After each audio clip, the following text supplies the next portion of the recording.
എറണാകുളത്ത് ട്രെയിനിന് നേരെ കല്ലെറിഞ്ഞ സംഭവത്തിൽ 2 +1 വിദ്യാർത്ഥികൾ പിടിയിൽ. CCTV കേന്ദ്രീകരിച്ച് നടത്തിയ അന്വേഷണത്തിലാണ് കല്ലെറിഞ്ഞവരെ കണ്ടെത്തിയത്. വിദ്യാർത്ഥികൾ കല്ലെറിഞ്ഞ ദൃശ്യം 24 ലഭിച്ചു. ആദ്യം ആ ദൃശ്യങ്ങളിലേക്ക്.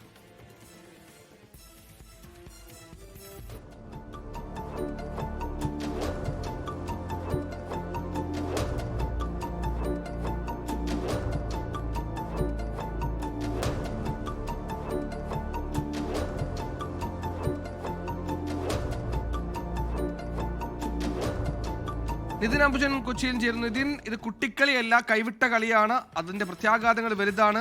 വെറുതെ അങ്ങ് കല്ലെറിയുകയാണ്. എന്താണ് സംഭവിച്ചത്? വിവരങ്ങൾ.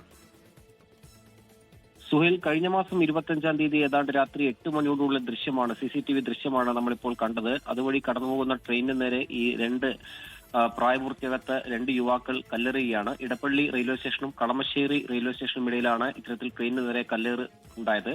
ഈ കല്ലേറിൽ ഫയർഫോഴ്സ് ഉദ്യോഗസ്ഥന് തലയ്ക്ക് പരിക്കേറ്റിരുന്നു. ഇതിനെ തുടർന്നാണ് പിന്നീട് ഡാൻസ് ആഫും അതോടൊപ്പം തന്നെ പോലീസും, റെയിൽവേ ഡാൻസ് ആഫും കൂടാതെ പോലീസും നടത്തിയ പരിശോധനയിൽ ഇത്തരത്തിൽ CCTV കേന്ദ്രീകരിച്ച് പരിശോധന നടത്തുകയായിരുന്നു. ഈ പരിശോധനയിലാണ് ഇതിൽ പ്രായപൂർത്തിയാകാത്ത 2 കുട്ടികളാണ് ഇത്തരത്തിൽ ഈ ഒരു സംഭവത്തിന് പിന്നിലെന്ന് മനസ്സിലാക്കി. അതിനുശേഷം പിന്നീട് കൂടുതൽ CCTV ദൃശ്യങ്ങൾ പരിശോധിച്ചാണ് ഈ 2 പേരെ കണ്ടെത്തുന്ന ഒരു സാഹചര്യം ഉണ്ടായത്. അതിനുശേഷം പിന്നീട് മാതാപിതാക്കളെ വിവരം അറിയിക്കുകയും പിന്നീട് ഇവരെ ഹാജരാക്കാൻ ആവശ്യപ്പെടുകയായിരുന്നു. അങ്ങനെ ഇന്ന് ഹാജരായി.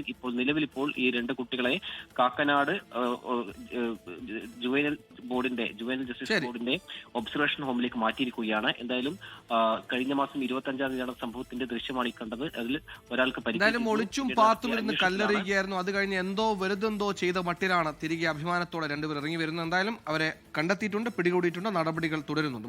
ലോകത്തെവിടെയായാലും ഏത് സമയത്തും 24 വാർത്തകളും ഓഗ്മെന്റഡ് റിയാലിറ്റി പാക്കേജുകളും എക്സ്പ്ലെയിനറുകളും വിശദമായി കാണാൻ ഞങ്ങളുടെ YouTube ചാനൽ നിങ്ങൾക്ക് സബ്സ്ക്രൈബ് ചെയ്യാം.